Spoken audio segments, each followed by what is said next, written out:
I guess that tree is gone that they hit. But it was a little tree about that size right there.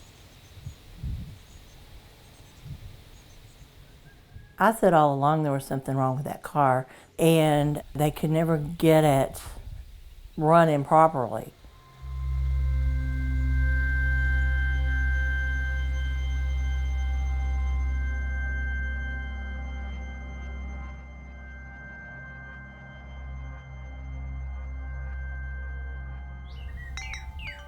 In November 2004, in a small town 70 miles east of Dallas, Rhonda Erickson lost her son to a car accident. Michael had his kids Sunday night before he was killed on Monday morning, and this is the last picture we took. Gene Michael Erickson and his girlfriend were in a Saturn Ion manufactured by General Motors. He was in the passenger seat and she was at the wheel. Upon impact, the airbags failed to deploy. Pete Asplin was the state trooper who wrote the initial accident report. So there were no skid marks, and that usually indicates that the driver did not or could not make evasive action, that there was no, the brakes were not applied or functioning at the time. The lack of skid marks seemed to indicate that Candace Anderson, Michael's girlfriend, was a negligent driver or operating the vehicle with impaired judgment. But further investigation revealed that Candace only had a trace of Xanax in her blood. She eventually pleaded guilty to negligent homicide. She agreed to have her photo taken for the New York Times, but did not want to appear in this video. I think they just beat her down. She was brokenhearted. She was hurt. She was injured pretty bad. And she was scared.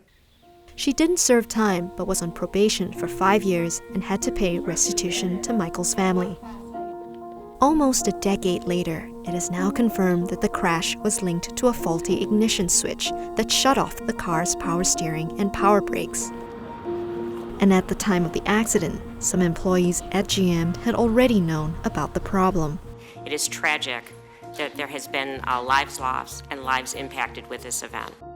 On Capitol Hill, the CEO of GM appeared at a Senate hearing. She was asked whether the company had known about the safety defect as early as 2001 and whether it had tried to conceal it. Someone at General Motors had switched out the unsafe ignition switches in several car models and covered it up. I don't have the complete facts to share with you today. GM has confirmed that there were 13 deaths tied to the faulty ignition switch. Federal regulators say Michael's death was one of them. Had law enforcement known about the ignition defect then, the outcome of the case and Candace's life might have taken a different turn. If I had had that information on the scene, that would definitely have been included as a factor, and that could have explained why the vehicle left the roadway if, for instance, the brakes were not going to function any further. For Rhonda, all that's coming to light about GM has not been easy. This girl that was driving the car has lived 10 years with this inside of her that she had a wreck and killed this man that she loved. When Michael passed away, his daughters were only 5 and 7 years old. It's hard judging all this back up. I worried about my grandkids and having to relive it all, and Candace having to relive it all. That's the part that hurts. He'll never see those games. Sorry. He'll never walk him down the aisle. He'll never see his grandkids.